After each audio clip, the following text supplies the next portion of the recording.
في النار.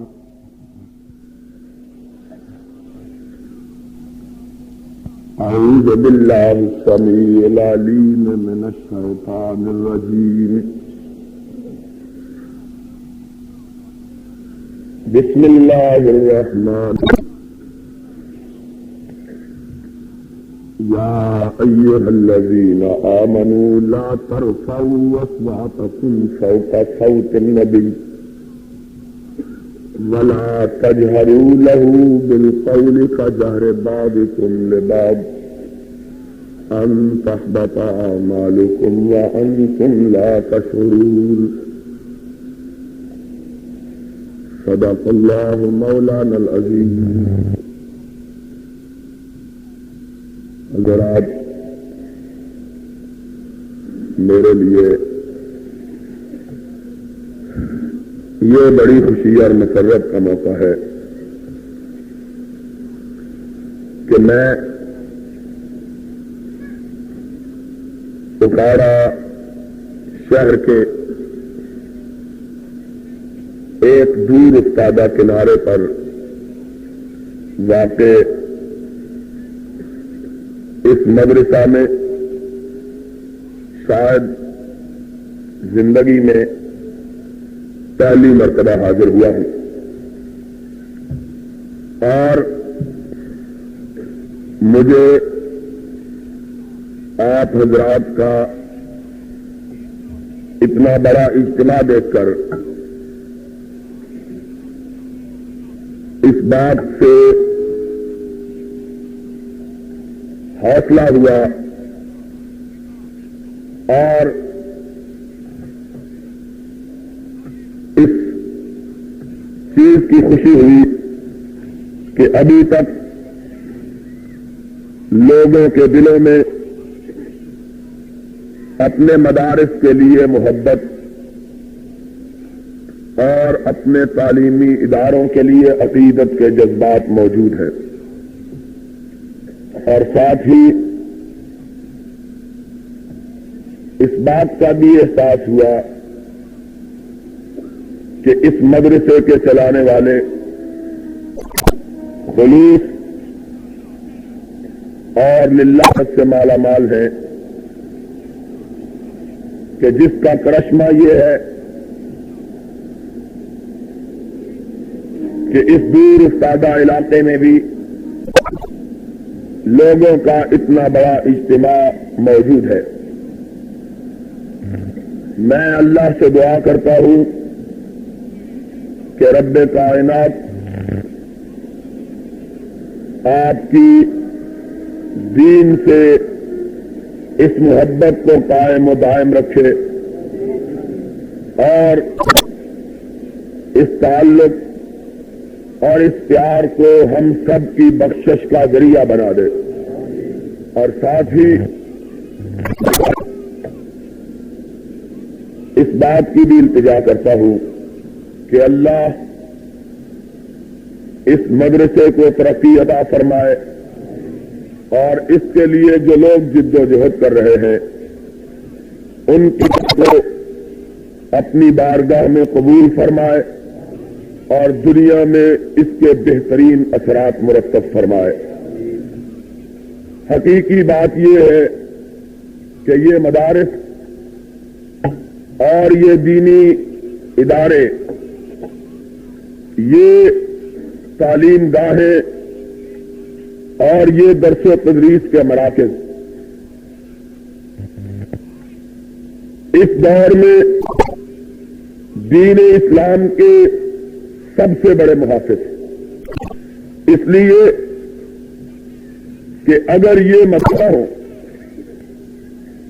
اگر یہ دینی درسگاہیں موجود نہ ہوں تو ہمیں اور ہماری اولادوں کو دین کی خبر دینے والا، دین سکھلانے والا، دین کی تعلیمات سے آگاہ کرنے والا کوئی نہ ملے۔ اور خاص طور پر آج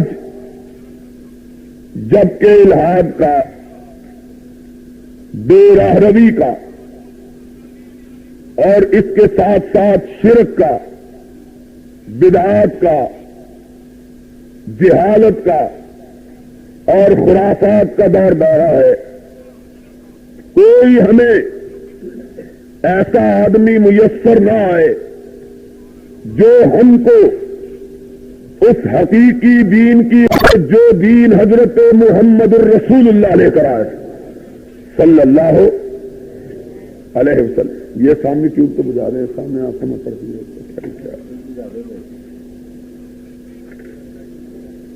آج کے اس دور میں جیسا کہ میں نے عرض کیا ہے, یہ بہت بڑی بات ہے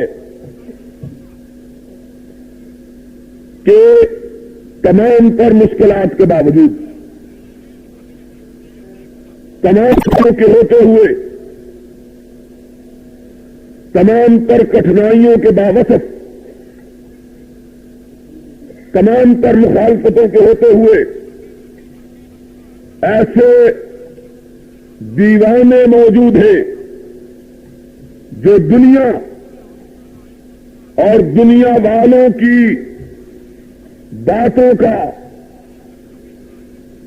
ان کی گالیوں کا, ان کے الزاموں کا, ان کے بہتانوں کا, ان کی دشمنوں کی پرواہ کیے بغیر خالص کتاب و سنت کا نعرہ بلند کرتے اور لوگوں کو اللہ و رسول کا پیغام سناتے, اور اس کے بدلے میں دنیا والوں سے کسی چیز کے طلبگار نہیں ہوتے.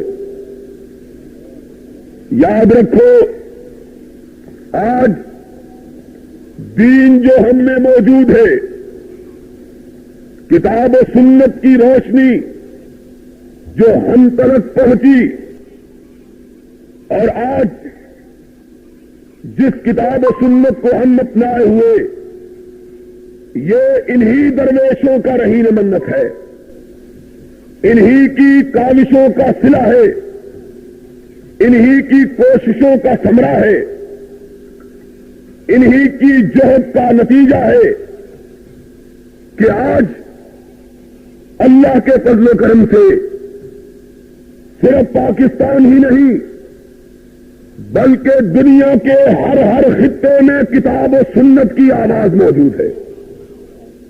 کوئی دنیا کا علاقہ ایسا نہیں ہے جس میں آج کتاب و سنت کا پیغام نہ موجود ہو. ہم چھوٹے چھوٹے ہوتے تھے, مخالفوں کی تقریریں سنتے تھے تو ہمیں یہ سنائی دیتا تھا, لوگ کہتے تھے او جی یہ وہابی, یہ اپنے آپ کو موحد کہلانے والے, یہ کتاب و سنت کے ماننے والے صرف ہندوستان پاکستان میں موجود ہیں, باقی ان کا کہیں نام و نشان ہی نہیں ہے. یہ ہم سنتے آئے, آپ نے بھی سنا ہوگا. بلکہ لوگ تو یہ بھی کہتے تھے اور جی ہندوستان پاکستان میں کہاں موجود ہے, 2-4 شہر ہیں جن میں ان کا وجود ہے, باقی ان کا تو نام ہی کوئی نہیں جانتا. آج ان مدارس کی برکت سے اللہ کا انعام اور اللہ کا اکرام ہے کہ دنیا کا کوئی خطہ ایسا موجود نہیں جہاں اہل حدیث کی دعوت موجود نہ ہو, کوئی دنیا کا خطہ. اور اب کیا کہوں, کبھی بات آتی ہے تو پھر میں سوچتا ہوں کہ ایک ہم ہیں کہ لیا اپنی ہی صورت کو بگاڑ, ایک وہ ہے جنہیں تصویر بنا آتی ہے.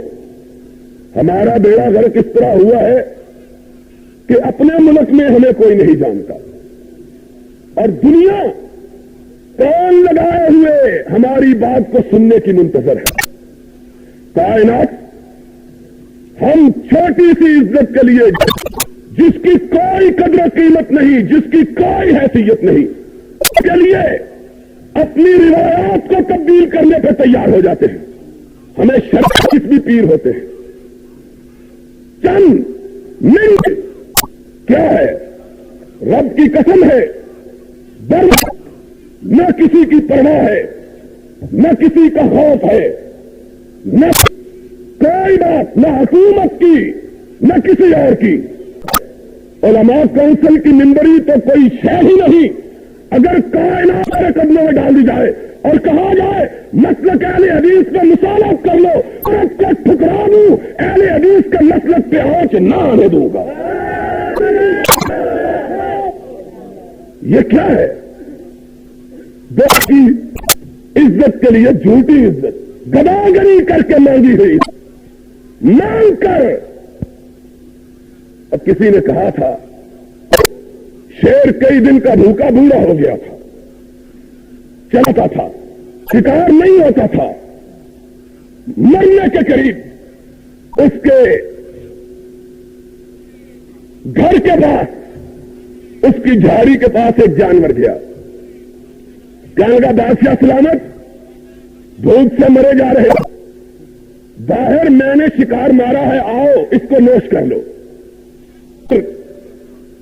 حرکت تو نہ کر سکتا تھا، گردن اٹھا سکتا تھا، گردن اٹھا کہ کسی کے مارے ہوئے شکار کو کھانے سے مر جانا بہتر۔ میں مان کے نہیں کھایا کرتا، میں وہی کھاتا اپنے دستے بازو سے شکار کرتا، مان کر۔ کیوں قاضی صاحب؟ پھر اس پہ عزت اور پھر اس کے لیے مسلک، اس کی روایات کو بٹا شرم نہیں آتی۔ ہم بھی بیعت لیا کرتے تھے، ہمارے بھی بزرگ بیعت لیتے ہیں۔ جس چیز کے خلاف ہم جنگ کرتے رہے، جھوٹی کی عزت کو تبدیل کر دیا، ہم وہ نہیں ہیں۔ میں نے کہا تھا، سونا بڑے شوق سے سن رہا تھا، ہم ہی سو گئے داستان کہتے کہتے، ہم ہی سو گئے داستان کہتے۔ خدا جانے آج کائنات والوں نے مانا کہ جتنا ستھرا، جتنا نکھرا ہوا مسلک ہمارا ہے، کائنات میں اور کوئی مسلک نہیں ہے۔ اگر اسلام دین برحق ہے تو اہل حدیث مسلک برحق ہے۔ کیوں؟ یہ تنہا وہ مسلک ہے جو لوگوں کو اپنی ذات کی طرف نہیں بلاتا، رب واحد کی طرف بلاتا ہے۔ کائنات کا ایک ہی مسلک، جس نے یہ نہیں کہا کہ آؤ مجھ کو مانو، میری بات کرو، مجھ کو مشائخ مانو۔ کہا مانتے ہو مانو، نہیں مانتے نہ مانو، میں وہی ہوں جو میرے آقا نے مجھے بننے کا حکم دیا۔ دنیا کیا ہے؟ دنیا کی حیثیت کیا ہے؟ دنیا کی قدر و قیمت کیا؟ ہم کہا کرتے ہیں، کہا کرتے تھے اور کہتے رہیں گے انشاءاللہ، حق اور باطل کے درمیان ایک موٹا فرق ہے۔ حق اور باطل کے درمیان ایک موٹا نما دیہو، شہر کے بھائیوں، پڑھے لکھے حضرات اور میری سادہ دل بہنوں، سن لو ایک بات، حق اور باطل کی تمیز بتلا دیتا ہوں، پرکھ تم لیا کرنا، لیکن اس کسوٹی کو پلے سے انشاءاللہ مرتے دم تک تمہارے کام آئے گی۔ سنبھال کے رکھنا اس بات کو، سنبھال کے رکھنا تو تمہارا فائدہ، کہ انہی کے مطلب کی کہہ رہا ہوں، ضروری ہے بات ان کی، انہی کی محفل سوارتا ہوں، چراغ میرا ہے رات ان کی۔ سن لو بات، حق اور باطل میں ایک بنیادی فرق۔ جب بھی کوئی بات آئے، کوئی بڑا عالم موجود نہ ہو، تم خود پرکھ لینا، دیہاتی بھی پرکھ سکے۔ موٹا معیار، موٹا قانون، حق اور باطل کے درمیان فرق یہ ہے، باطل اپنی طرف بلاتا ہے، حق رب واحد کی طرف بلاتا ہے۔ فرق یہ ہے۔ کیا کہتا ہے؟ حق یہ نہیں کہتا مجھ کو مانو، حق کہتا ہے میرے آقا، میرے مولا، رسول ثقلین حضرت محمد الرسول اللہ صلی اللہ، ان سے بڑی کوئی ذات کائنات میں ہوئی؟ کوئی ان سے بڑی ذات کائنات میں ہو؟ کیا کہا تھا کسی نے خوب، عربی شاعر نے عجیب بات کہی کہ مضت الدہور وما اتینا بمثلہ وَلَقَدْ أَطَاعَ فَعَجَزْ وَرَائِهِ، زمانے بیت گئے مائیں اس، اور جب ایک ماں نے وہ جن دیا تو پھر کائنات کی مائیں باج ہو گئی، کہنے لگی کہ محمد جیسا پیدا ہو سکتا ہی نہیں ہے۔ وہ ہستی اللہ ہو، وہ ہستی جن کے بعد خدا نے کہا کہ وَأَحْسَنَ مِنْكَ لَمْ تَرَ قَطُّ وَأَجْمَلَ مِنْكَ لَمْ تَلِدِ النِّسَاءُ خُلِقْتَ مُبَرَّأً مِنْ كُلِّ عَيْبٍ كَأَنَّكَ قَدْ خُلِقْتَ كَمَا تَشَاءُ، تجھ سے حسین چہرہ کسی ماں نے بنا ہی نہیں، تجھ سے خود وجود آسمان کی آنکھ نے دیکھا ہی نہیں۔ وہ ذات مقدسہ جن کے بارے میں کسی نے کیا خوب کہا کہ یا صاحب الجمال یا سید البشر من وجهك المنیر لقد نبه لا يمكن الثناء كما كان حقه، خدا بزرگ تو یہ قصہ مختصر، تیری شان کا کیا کہوں کہ عرش کے نیچے اور فرش سے اوپر تجھ سے بہترود کائنات نے کبھی دیکھا ہی نہیں ہے۔ وہ وجود اس کا رخصت ہو رہا ہے۔ حق اور باطل فرق سمجھ لو، کسوٹی میں تمہیں بتلا دیتا ہوں، اور ہر جگہ آزماؤ، پیروں کے لیے بھی آزماؤ، فقیروں کے لیے بھی، لٹیروں کے لیے بھی، ڈاکوؤں کے لیے بھی، سوداگروں کے لیے، فروشوں کے لیے بھی، ضمیر کے لیے بھی، ایمان فروشوں کے لیے بھی، مسلک فروشوں کے لیے بھی، اور باطل پرستوں کے لیے بھی، ہر ایک کے لیے آزماؤ۔ معیار کیا ہے؟ وقت آخر ہے، اور آخری وقت خواہش یہ ہوتی ہے کہ لوگ مجھے یاد کریں، ہوتی ہے خواہش کہ نہیں ہوتی؟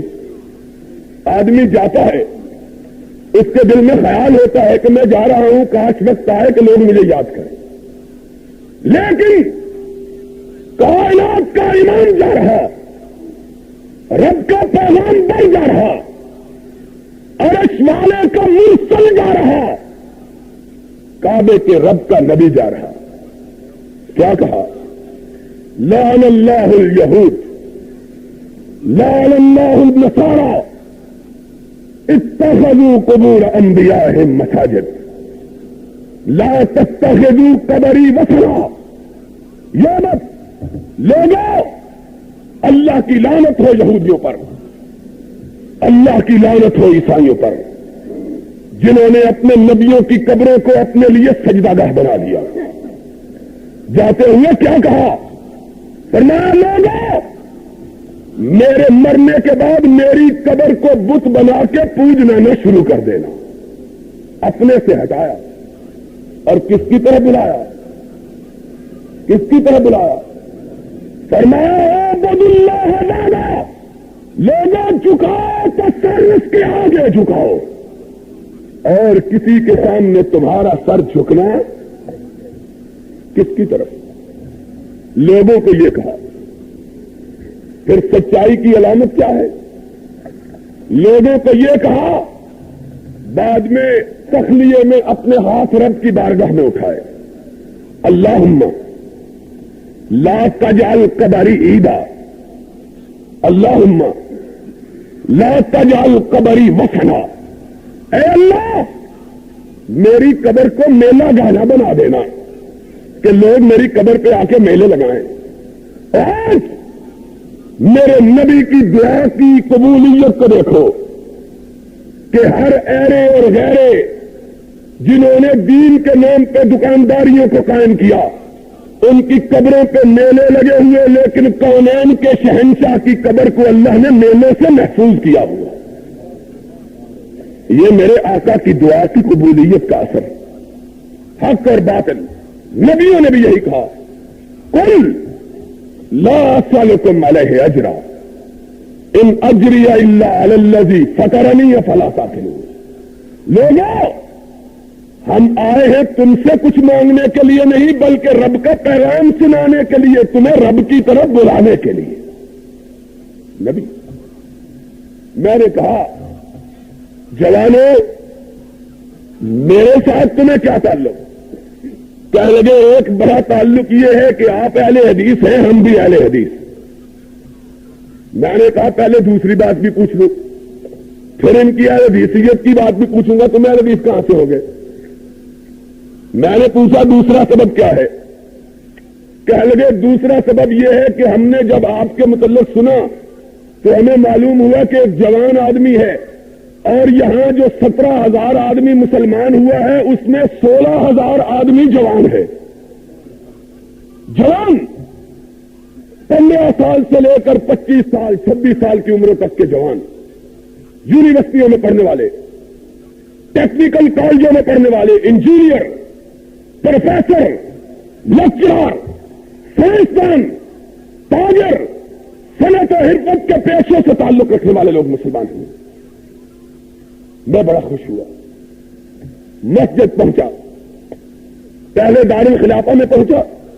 جس مسجد کا افتتاح تھا وہ کوریا کا دوسرا بڑا شہر, پہلا بڑا شہر سیول ہے جس کی آبادی 80 لاکھ ہے, ایک شہر کی آبادی.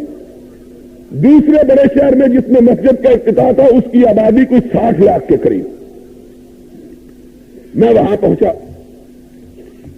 جمعے کا دن تھا, نماز کا وقت ہو چکا تھا. سیدھا مسجد میں کہنے لگے جی آپ کا جہاز لیٹ ہو گیا ہے, آپ اب سیدھے جلدی مسجد میں چلے, وہاں تقریب کا آغاز ہو چکا. وہاں پہنچے, جمعے کا خطبہ ہو رہا تھا. ایک عرب ملک کے شیخ آئے ہوئے تھے, جمعے کا خطبہ دے رہے تھے. مسجد کھجا کھج, جس طرح آپ اللہ کے فضل سے یہ درسگاہ بھری ہوئی ہے اسی طرح مسجد کھجا کھج بھری ہوئی. اور مسجد اتنی خوبصورت جگہ پہ واقع کہ میں نے شاید زندگی میں کم ہی اتنی خوبصورت مسجد کہیں دیکھی. مسجد کے نیچے سے دریا بہتا ہے اور مسجد کے نیچے سے ایسی پہاڑیاں کہ آدمی تلاش کرے کہ سبزے سے خالی کوئی جگہ نظر آ جائے, سبزے سے خالی جگہ کوئی نظر ہی نہیں آتی. درخت, سبزہ, پھول, پودے, اور اس پھولوں کی وادی میں, پہاڑیوں کے دامن میں, دریا کے اوپر, یعنی دریا کے کنارے پر نہیں بلکہ اس مسجد کے بعض بنیادیں دریا کے اندر رکھی گئی ہیں تاکہ وضو کے لیے گرمیوں میں پانی کی سہولت رہے, دریا میں بیٹھ کے وضو کیا جائے. اتنی خوبصورت مسجد دیکھ کے ہی دل خوش ہو گیا. اللہ تو نے اپنے نبی سے کیا وعدہ کیا تھا, ورفعنا لک ذکرک. اے میرے نبی یہ دشمنان دین مکے سے تیرا نام مٹانا چاہتے ہیں, یہ کہتے ہیں مکہ سے تیرا نام مٹا دیں گے, اور ہم نے تو تیرے نام کو کوریا کی پہاڑیوں تک پہنچانا ہے.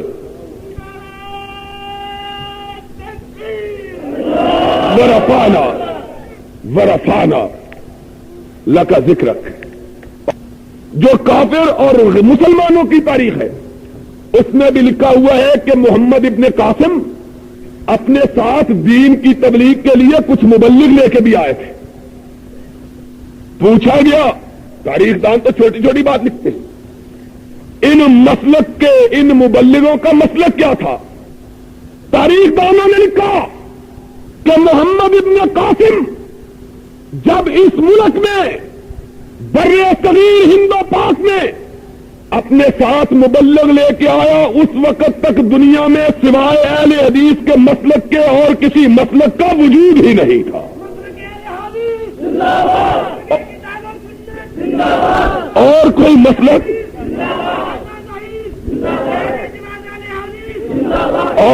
مسلک اس وقت تھا ہی نہیں, نہ حنفی, نہ شافعی, نہ مالکی, نہ حنبلی, تھے ہی کوئی نہیں.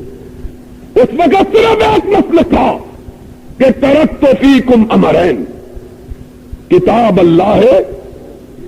مسلک صرف یہ تھا کہ دائیں ہاتھ میں قرآن پکڑا ہوا, بائیں ہاتھ میں محمد کا فرمان پکڑا ہوا, اور کوئی تیسری کتاب اس وقت تک موجود ہی.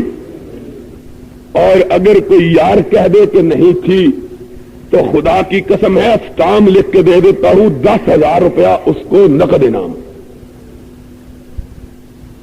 اسٹامپ لکھ کے دے دیتا ہوں، نقد انعام تھا ہی کوئی نہیں۔ ایک ہی مسلک، کون سا؟ کتاب اللہ ہے، اور یہی مسلک ہے جس کی طرف ہم بلاتے ہیں۔ ہم نے کبھی نہیں سنا تھا کہ یہاں 4 خاندان تھے، 6 خاندان تھے جو بیعتیں لیتے رہے۔ ہم نے یہی سنا تھا کہ اس ملک میں ایک گروہ ہے جو اپنے آباء و اجداد کی طرف نہیں بلاتا بلکہ محمد کے فرمان کی طرف، رب کے قرآن کی طرف بلاتا ہے۔ ایک ہی مسلک، اور وہ مسلک کن کا؟ جنہوں نے اپنی ذات کو کبھی مقدم نہیں رکھا، رب کے دین کو ہمیشہ مقدم رکھا۔ آج کہہ دیتا ہوں کہ جب زخمی دل ہوتا ہے تو دل سے آہ نکل ہی جاتی ہے کہ زاروں کے تصرف میں عقابوں کے نشیمن۔ آج یہ عقابوں کا مسکن تھا جس پہ کوے بیٹھے ہوئے ہیں، کمائی کرنے والے نہیں، دین کے سوداگر نہیں، دین انہوں نے پھیلایا تھا جنہوں نے اپنے وطن کو چھوڑا لیکن محمد کی سنت میں آنچ نہیں آنے دی تھی۔ انہوں نے پاکستان بھی کافی تھا، غزنی کو بیعت کے لیے نہیں چھوڑا تھا کہ وہاں مرید نہیں تھے، محمد کریم کی سنت کے لیے چھوڑا تھا۔ بات آئی ہے، کہہ دی ہے، روح سخن کسی کی طرف ہو تو روح سیاہ۔ بات آئی، کہہ دی، سنو۔ بات یہ کر رہا تھا کہ دنیا کے ہر ملک میں پہلے جو مسلک آیا، پہلے جو اسلام آیا وہ خالص ہی آیا۔ میں نے مسجد میں قدم رکھا، مسجد بھری ہوئی لبالب، مسجد کا سین، مسجد کا وہاں سین کی تو عادت نہیں، بارشیں بڑی ہوتی ہیں، برف پڑتی ہے، اس لیے وہاں رواج یہ ہے کہ مسجد کا کمرہ ہال بہت بڑا بناتے ہیں۔ اتنا بڑا ہال تھا کہ جس میں بیک وقت 2,500 آدمی نماز پڑھ سکتا ہو، اتنی بڑی مسجد، پہاڑی کے اوپر اونچی، نیچے لائبریری، ہال، مرکز اسلامی اور مہمانوں کے لیے کمرے بنائے ہوئے، اوپر مسجد کا ہال۔ میں نے دیکھا مسجد کا ہال بھی بڑا ہوا، نیچے کا ہال بھرا ہوا، صحن مسجد بھی بھرا ہوا، لبالب بھرا ہوا۔ اب خطبہ ختم ہوا، دیر سے ہم پہنچے تھے، خطبہ آخر پہ تھا۔ رب کی قسم ہے یہاں مسجد کے پڑوس میں کھڑا ہوں، اللہ کی قسم کسی کی کوئی جھوٹ مقصد مجھے کیا، خدا کی قسم ہے، جب امام نے کہا وللضالین تو مسجد اس طرح گونجی کہ آپ کی یہ وہابیوں کی مسجد یا چینیوں والی مسجد نے کیا گونجنا تھا، ایسا معلوم ہوا کہ جایا گویا کہ میں مسجد نبوی یا بیت اللہ میں نماز پڑھ رہا ہوں، پوری مسجد آمین۔ میں مسئلہ بھی پوچھ رہا تھا حافظ عبد القادر صاحب سے کہ میں اتنا خوش ہوا کہ مجھے پتہ نہیں اب وہ میری نماز ہوئی بھی ہے کہ نہیں۔ قدرتی بات ہے، سنت کی اتنی مجھے خوشی ہوئی۔ 9 مسلم، اوپر گیلری بنی تھی جس طرح ہماری، یہ سن لو ایک بات آ گئی ہے، تاریخی بات تمہیں بتلاتا ہوں۔ یہ جو گیلریاں بنتی ہیں نا مسجدوں میں عورتوں کے لیے، ہے تمہاری مسجد میں گیلری؟ یہ صرف ہندوستان میں سب سے پہلے اہل حدیثوں نے بنانی شروع کی ہے گیلری، یہ بھی شاید آپ کو معلوم نہیں ہے، بات پتا ہے اس بات؟ ہندوستان پاکستان میں سب سے پہلے مسجد میں عورتوں کے لیے گیلریاں اہل حدیث نے اپنی مسجدوں میں بنائی۔ کیوں پتا ہے کیوں؟ اس لیے کہ دوسرے مسلکوں کے نزدیک عورت کا مسجد میں آنا جائز ہے۔ یہ کتاب و سنت کی تعلیم کو اما عائشہ کی سنت کے مطابق اگر عورتوں تک پہنچایا تو یہ بھی نبی کے متوالے اہل حدیثوں نے ہی پہنچایا، ابھی ہم نے پہنچایا۔ دیکھ لو جا کے پرانی مسجدیں دوستوں کی، کسی مسجد میں گیلری آپ کو نہیں ملے گی، اور اہل حدیث کی کوئی مسجد ایسی نہیں ہوگی جس میں عورتوں کے لیے گیلری نہ ہو یا عورتوں کے لیے الگ جگہ نہ بنائی گئی ہو۔ اوپر میں نے دیکھا کوریا کی مسجد میں بڑی گیلری بنی، نیچے مرد اور اوپر عورتیں اللہ کی بارگاہ میں سر۔ جب رکوع کیا سب نے رفع دین، اور نئے نئے مسلمان ہوئے جو پرانے اہل حدیث ہو گئے نا، وہ تو رفع دین بھی اس طرح کرتے ہیں جس طرح پتھر اٹھائے ہوئے ہیں کہ اگر ذرا اونچی کی تو بازو ٹوٹ جائیں گے، اسی طرح کرتے ہیں ایسے ٹلی، پتہ نہیں کتنے کو ڈر دینے۔ اور وہ دن گئے کہ تنہا تھا، گئے دن کے تنہا تھا میں انجمن میں، یہاں اب میرے رازداں اور بھی ہیں۔ اور ہمارے اکابر نے تو نبی کی سنتوں پر اس وقت عمل کیا جب پورے بر صغیر میں اتنے اہل حدیث بھی نہ تھے جتنے اکاڑے کے اس مدرسے میں بیٹھے ہوئے ہیں. اور آج تو رب کا کرم ہے کہ لوگ کہتے ہیں نا کہ ایک چکو تو تھلے بھابی نکل آؤں. اب تو رب کا کرم ہے. کوئی زمانہ تھا لوگ کہتے تھے لاہور میں کوئی اہل حدیث نہیں. خود میں نے دیکھا ہے وہ دور. جب میں پڑھ کے آیا تو لاہور میں صرف 27 مسجدیں تھیں اہل حدیث کی. اب جانتے ہو لاہور جس کو سب سے بڑا یہ کہا جاتا ہے کہ بدعات کا وہاں زور ہے، پتہ ہے کتنی مسجدیں ہیں لاہور میں اہل حدیث کی؟ 107 مسجدیں ہیں جن میں جمعہ ہوتا ہے. 100. اب پہلے ایک دفعہ میں آیا تھا یہاں مدرسے میں، اس سے چوتھا حصہ آدمی بھی نہیں تھے. آج میں سوچ رہا ہوں پتہ نہیں ان میں سے کوئی فرشتے ہی نہ بیٹھے ہوئے ہیں بندوں کی صورت اختیار کر کے. اب اللہ کا انعام، اللہ کا اکرام، اور خدا کی قسم ہے ہم اللہ کے بندے بن گئے. وہی جو میں نے کہا تھا، زمانہ بڑے شوق سے سن رہا تھا، زمانہ بڑے شوق سے سن رہا تھا، ہم ہی سو گئے. داستان اس سے زیادہ سچی بات ہو کیسے سکتی ہے؟ کون ہے جو اس کا انکار کرے؟ میں ایک دفعہ ایک بہت بڑے ملک کے بہت بڑے جج کے پاس بیٹھا ہوا تھا، باتیں ہو رہی تھی، پتہ نہیں اس کے دل میں کیا خیال آیا. نام نہیں لیتا کہ یہ عدالت کے منصب کے منافی ہے. ان کے دل میں خیال آیا، کہنے لگے یار میں کئی دفعہ آپ سے ملاقات ہوتی ہے، پوچھنا چاہتا ہوں پھر وقت نہیں ملتا، یاد نہیں رہتا. میں نے کہا جی پوچھیے کیا بات ہے. کیا لگا ذرا آپ غصے تو نہیں ہوں گے؟ میں نے کہا حضرت بزرگ ہیں، محترم ہیں، مکرم ہیں، محتشم ہیں، میں آپ پر غصے کیوں؟ کہنے لگے یار یہ اہل حدیث بڑے، اس نے عجیب سے انداز میں کہا یہ اہل حدیث کیا ہوتے ہیں؟ ان کے بارے میں بڑی یار بات سنی ہوئی ہے. یہ بات ہے کہ میں تو ویسے کے بارے میں تو بڑا سینسٹیو، بڑا حساس ہوں، لیکن میں نے پیشانی پہ شکن نہیں ڈالی. میں نے کہا کہ آپ کیا پوچھنا چاہتے ہیں پوچھیں. پھر انہوں نے کہا کہ آپ مجھے یہ بتلائیں یہ ہوتے کیا، ان کا مطلب کیا؟ یار ان کے متعلق بڑی باتیں مشہور ہیں. میں نے کہا ان کے متعلق جتنی باتیں مشہور ہیں نا مجھے تو وہ پتا نہیں، کیونکہ میرے سامنے تو کبھی کسی نے کی نہیں. اگر آپ ذرا کھل کے بتلائیں یا میری بات سن لیں شاید آپ کا جواب ہو جائے. کیا لگا سناؤ. میں نے کہا اہل حدیث یہ ہوتے ہیں کہ وہ یہ سمجھتے ہیں کہ قرآن مدینہ طیبہ میں اور مکہ مکرمہ میں سرور گرامی جو کہ آمنہ کے فرزند ارجمن تھے ان پہ نازل ہوا، اور آپ کی زندگی میں پورا قرآن کا کوئی حصہ باقی نہیں رہا. یار یہ اتنی وضاحت کی کیا بات ہے، میں پڑھا لکھا آدمی ہوں، آپ بات کریں. میں نے کہا نہیں ہے وضاحت کی ضرورت. میں نے کہا میرے باتوں کو ذرا غور سے سنتے رہے. میری بات سمجھ میں آ رہی ہے کہ نہیں آ رہی؟ بولو بھائی یہ دور جو بیٹھے ہوئے آ رہی ہے کہ ستے دے ہو؟ بولو آ رہی ہے. دھیان سے ذرا بات کو سنو، کام آئے گی تمہارے بات. میں نے کہا یہ کہتے ہیں کہ قرآن سارے کا سارا سرور گرامی حضرت محمد الرسول اللہ صلی اللہ علیہ وسلم پہ نازل ہوا اور اس کا کوئی حصہ باقی نہیں رہا جو کسی اور پہ اترا. کہہ لیں یہ تو سیدھی سیدھی بات ہے. میں نے کہا اور دوسری بات یہ کہتے ہیں کہ قرآن کا کوئی حرف ایسا نہیں ہے جس کی تشریح سید کونین رسول ثقلین نے اپنے عمل اپنے فعل سے نہیں کر دی. قرآن کا ایک ایک حرف میرے آقا نے عمل کر کے اپنے صحابہ کو بتلا دیا ہے کہ قرآن کا معنی، قرآن کا مطلب، قرآن کا مقصد، قرآن کا مفہوم یہ ہے اور یہ ہے قرآن کے معنی. اس نے کہا اس میں بھی کوئی شک نہیں. میں نے کہا اور تیسری بات یہ کہتے ہیں کہ حضور اس دنیا سے اس وقت تشریف لے گئے جب دین مکمل ہو چکا تھا اور دین میں کوئی خلل اور نقص باقی نہیں رہا تھا. کیا لگا یہ بھی ٹھیک ہے. آگے میں نے کہا بس اتنی ہی بات ہے جو تم نے بڑی سنی ہے. کیا نہیں یار مذاق کرتے ہو؟ میں نے کہا نہیں کرتا. میں پھر تمہیں بتلاتا ہوں کہ تم کیا کہتے. میں نے کہا بتلاؤ. کیا یار سنا تم اماموں کو نہیں مانتے، پیروں کو نہیں مانتے، یہ نہیں مانتے، وہ نہیں مانتے، یہ تو بڑی. میں نے کہا سنو ماننے کا مطلب کیا ہے. میں نے کہا تم امام کی بات کرتے ہو، میں تو تمہیں بھی مانتا ہوں، میں تو تمہیں بھی مانتا ہوں کہ تم جج ہو، بڑے اچھے آدمی ہو. کیا مطلب؟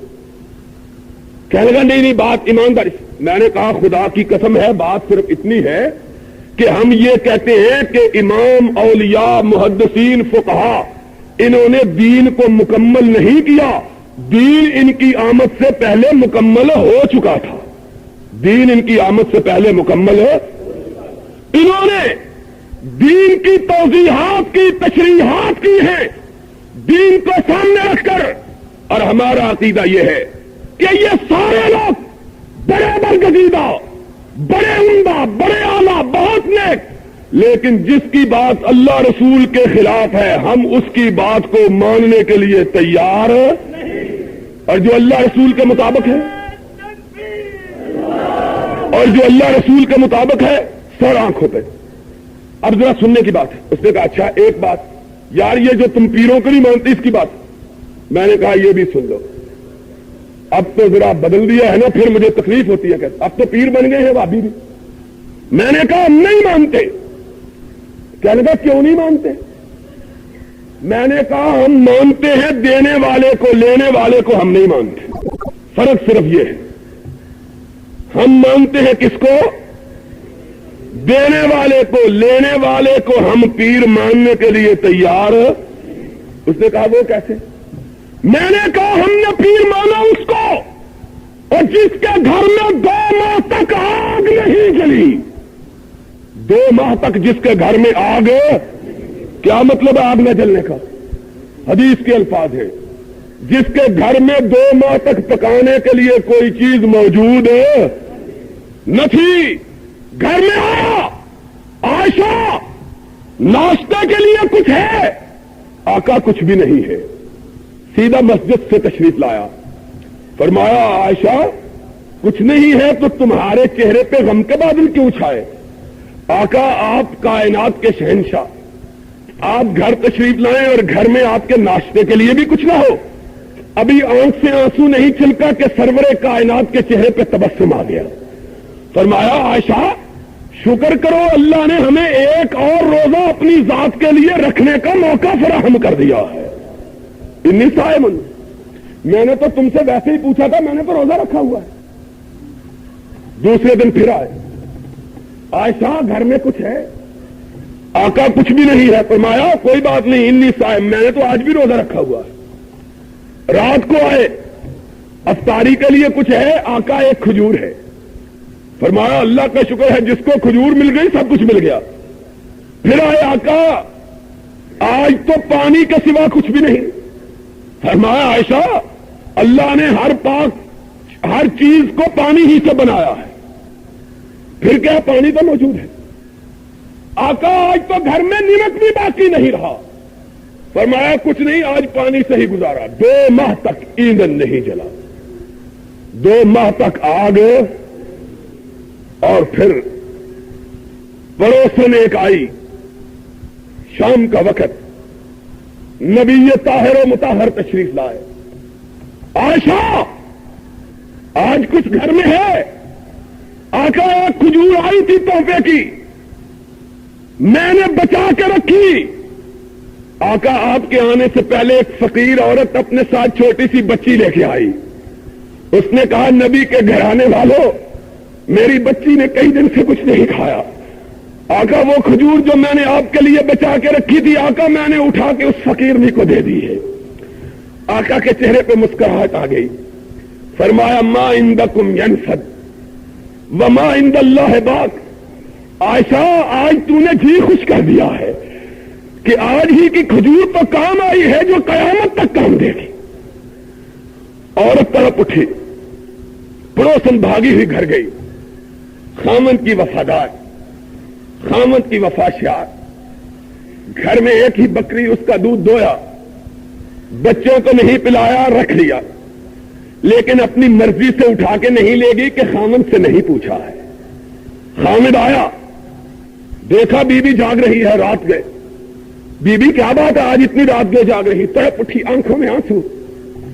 کہا میرے آقا آج میں کائنات کے شہنشاہ کے گھر گئی ان کے گھر پر 2 ماہ سے آگ نہیں جلی ہے اور آج کائنات کے امام تشریف لائے ان کے روزہ افطار کرنے کے لیے گھر میں پانی کے گھونٹ کے سوا کچھ بھی نہیں تھا.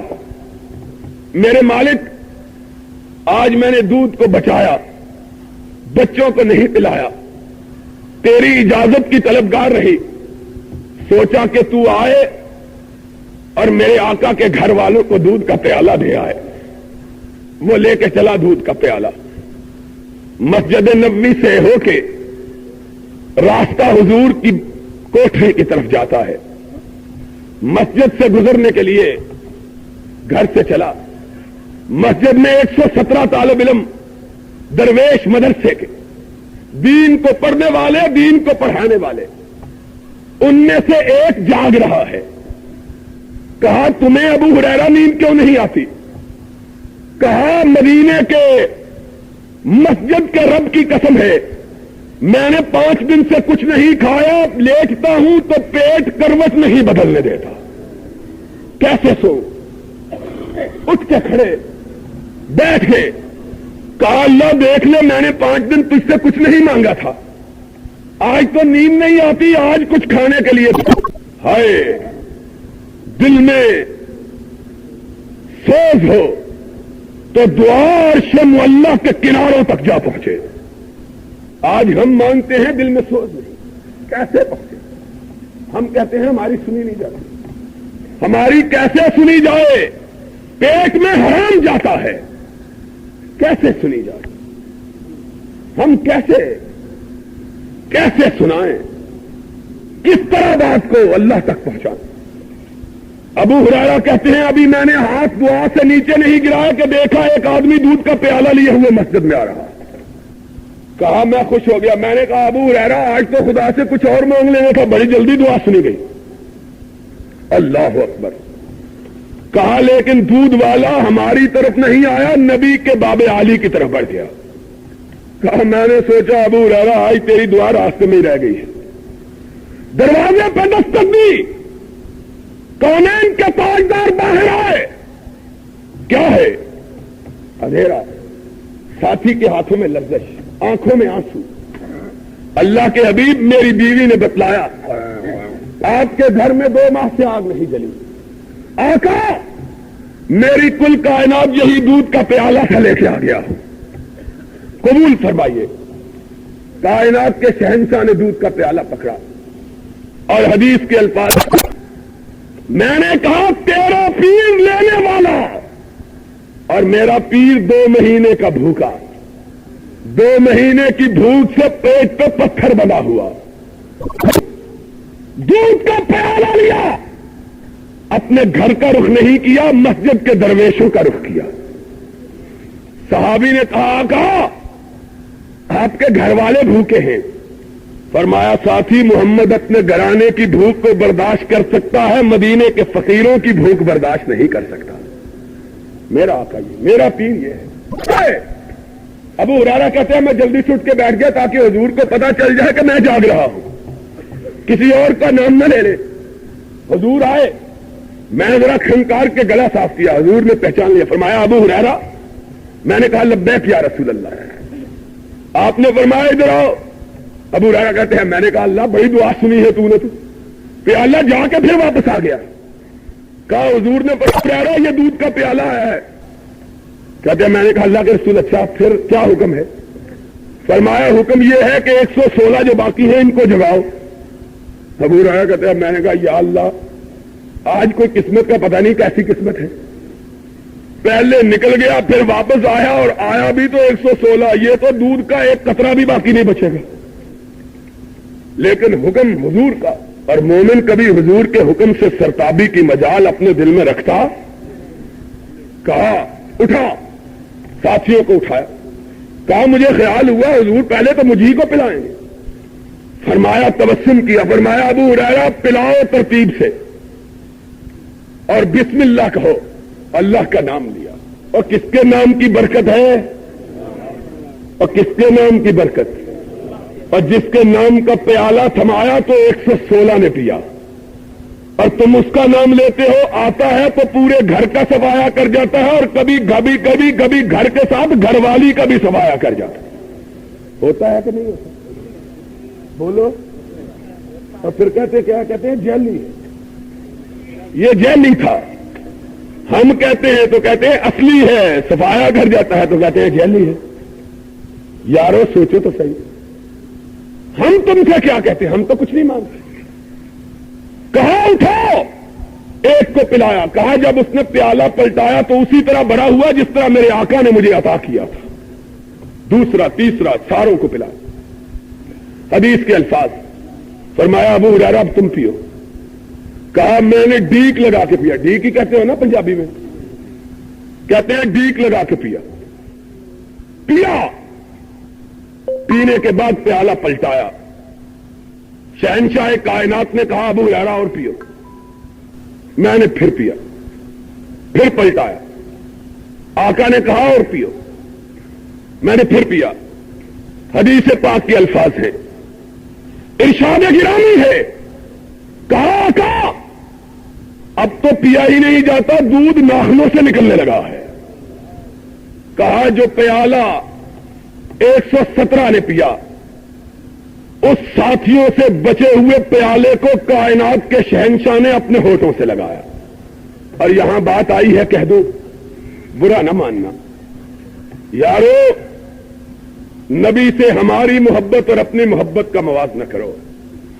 تم کہتے ہو صرف 3 مسلمان تھے، اور میں کہتا ہوں اور جس نے نبی کا جھوٹا پی لیا رب نے اس پہ بھی جہنم کی آگ حرام کر دی، اور جس کا جھوٹا نبی نے پی لیا اس کے جنتی ہونے میں شبہ کون کر سکتا ہے؟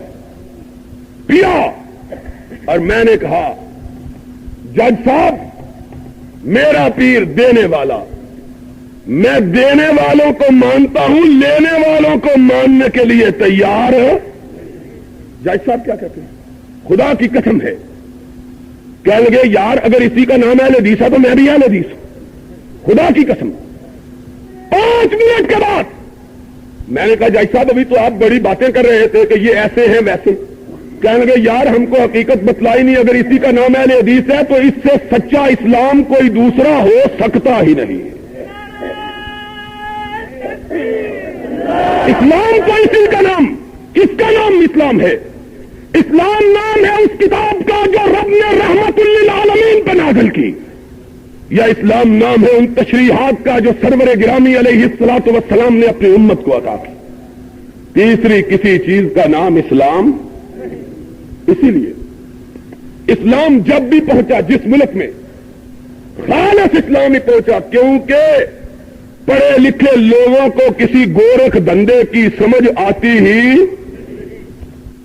میں نے دیکھا لوگوں نے نماز پڑھی، آمین کہی، پھر سب نے رفائی دین کی، جتنے میرے گردے پہ تھے، اب پچھلوں کا پتہ نہیں، سب فارغ ہوئے، تقریریں ہوئی، تو بات چلی تھی یہاں سے۔ میں نے پوچھا کہ یارو یہاں سے اہل حدیث کہاں سے آ گئے؟ سنو ذرا بات۔ میں نے کہا یار تمہیں کس طرح پتا چلا اہل حدیث؟ بعد میں پتا چلا، انہوں نے بتلایا کہ یہاں اہل حدیث کے سوا کوئی دوسرا مسلمان موجود ہی نہیں ہے، جتنے ہیں سب اہل حدیث۔ میں نے کہا تمہیں کس نے بتلایا اہل حدیث؟ انہوں نے کہا جی کچھ تو 3 مولوی صاحبان نے بتلایا ہے، جنہوں نے ہمیں اسلام بتلایا انہوں نے وہابیت بتلائی، اہل حدیث۔ دوسرا انہوں نے کہا کہ جس طرح ہم نے اسلام کو اس کی معقولیت کی بنا پر مانا، اسی طرح ہم نے مسلک اہل حدیث کو بھی اس کی معقولیت کی بنا پہ تسلیم کیا۔ ہم سائنس کو جاننے والے، طبیعت۔ میں نے کہا تمہیں اہل حدیثیت کس نے بتلائی؟ اس نے کہا کہ عمر آباد کے اور مدراس کے 2 مدرسوں کے پڑھنے والے اہل حدیث مدرسوں سے فارغ ہونے والے طالب علم یہاں آئے، اور انہوں نے یہاں اسلام کی نشر و اشاعت کی، اور ان سے ہمیں پتا چلا کہ اسلام کی خالص شکل و صورت اگر کوئی کائنات میں موجود ہے تو اہل حدیث کی ہے۔ یہ مدرسوں کا فیض، یہ مدرسوں کا فیضان۔ پتا چلا کہ کس طرح اللہ رب العزت نے اس قوم میں اسلام کی نشر و اشاعت کے لیے ایک ایسے مسلک کو منتخب کیا جس میں اتنی معقولیت تھی کہ جس نے ان عقل پسندوں کو، سائنسدانوں کو، طبیعیات کے ماہرین کو اس طرح متاثر کیا کہ انہیں اس دعوت میں کوئی ایچ پیچ نظر نہیں آئے۔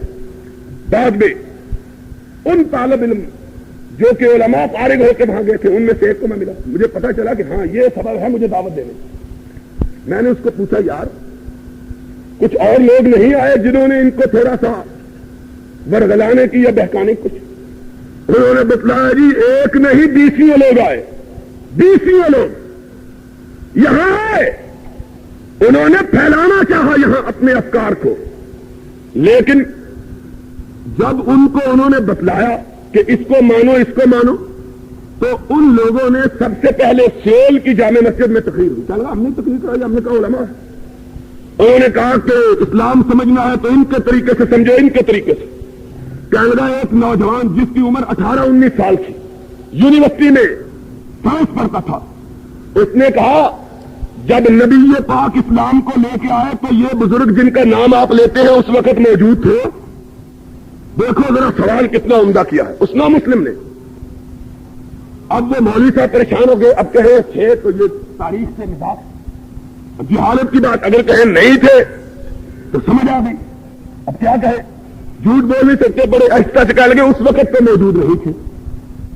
اس نے کہا پھر اس وقت جو لوگ مسلمان ہوئے ان کی وساطت کے بغیر مسلمان ہوئے کہ ان کی وساطت کے ساتھ مسلمان ہوئے؟ اس نے کہا جب وہ موجود ہی نہیں تھے تو ان کی وساطت سے مسلمان ہونے کا سوال ہی پیدا نہیں ہوتا. اس نے کہا وہ لوگ